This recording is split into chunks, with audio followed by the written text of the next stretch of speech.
ሰላም የሊትል ታይገርስ ቤተሰቦች እንዴት ናችሁ? ልጆች ረጅም ሰዓት ስክሪን ላይ ያሳልፋሉ። በተለይ በአሁን ሰዓት ግን ምን ያህል ሰዓት ማሳለፍ እንዳለባቸው ግን ያውቃሉ? እንዲሁም ደግሞ በዚህ ነገር የተቸገራችሁ ወይም የተጨነቃችሁ ካላችሁ ይሄ ቪዲዮ ለእናንተ ነው።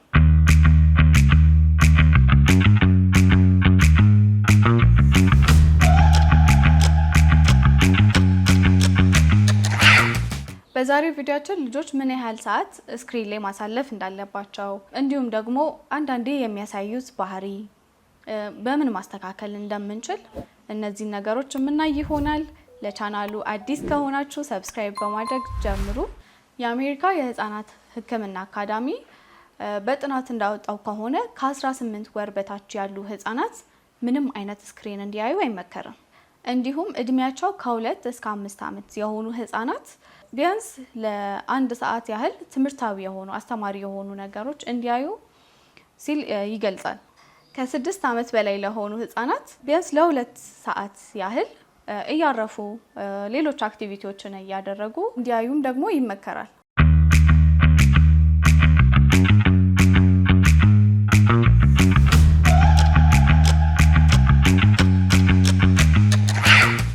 ልጆች ረጅም ሰዓታቸውን ስክሪን ላይ ሲያሳልፉ የተለያዩ የባህሪ ለውጦችን ልናይባቸው እንችላለን።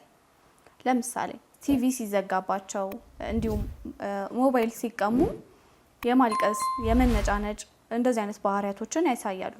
ሌላው ደግሞ ወላጆች ልብ ማለት ያለባችሁ ደጅ ወጥቶ ከመጫወት ወይም ከሌሎች ህፃናቶች ጋር ከመጫወት ይልቅ ቤት ውስጥ ዘግቶ በዲጂታል መጫወት፣ ጌሞች፣ የተለያዩ ጌሞችን መጫወት እንዲሁም በቤት ውስጥ ቲቪ ላይ እንደዚህ አይነት አክቲቪቲዎች ላይ ማዘወተር በሰዓቱ እንደ ቀልድ ወይም ደግሞ ልጅ ዝም አለልኝ ብለን ልናሳልፋቸው የምንችላቸው ይሆናሉ። ግን የማህበራዊ ህይወት እንቅስቃሴያቸውን ከሌሎች ህፃናቶች ጋር ማዋልን የእድገት ውስንነትን አንዳንዴ ያስከትላል። ስለዚህ እነዚህን ነገሮች መቆጣጠር ይኖርብናል። ወላጆች እነዚህን ምልክት ስታዩ ቶሎ በመረዳትና የተለያዩ አክቲቪቲዎችን ማድረግ ይኖርባቸዋል።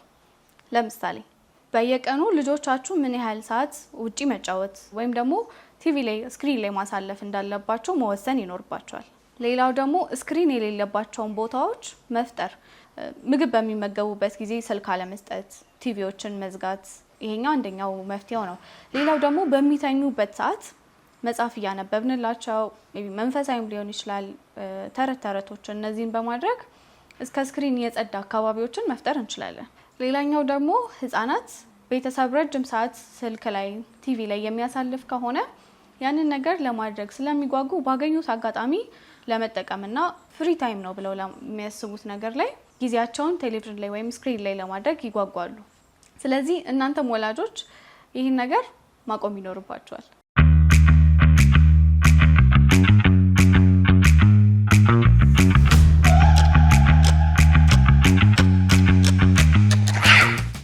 በነገራችሁ ላይ ልጆችን ሙሉ ለሙሉ ከስክሪን ከልክሏቸው ወይም መጫወት ሲፈልጉ አይጫወቱ ለማለት ሳይሆን እነዚህን ነገሮችን ማድረግ ይኖርብናል።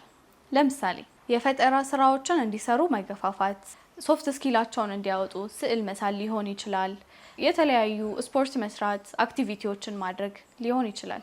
ስለዚህ እነዚህ ነገሮች እንዲያወጡ መርዳት። ሌላው ደግሞ ወጥተው እንዲጫወቱ፣ በራስ መተማመን እንዲኖራቸው እነዚህ እንዲያሳድጉላቸው ሌሎች አክቲቪቲዎችን ከቴክኖሎጂ ማራቅ ብቻ ሳይሆን ያው እንደየእድሜያቸው የምንሰጣቸው ነገር ይኖራል።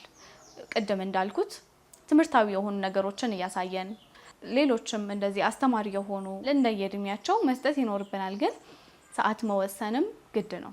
የሊትል ታይገርስ ቤተሰቦች እንግዲህ እናንተም እነዚህ ነገሮች በማድረግ የልጆቻችሁን ስክሪን ታይም በመቀነስ የአእምሮ እድገታቸውን፣ የጤና እንዲሁም የማህበራዊ ህይወታቸውን መጠበቅ ትችላላችሁ።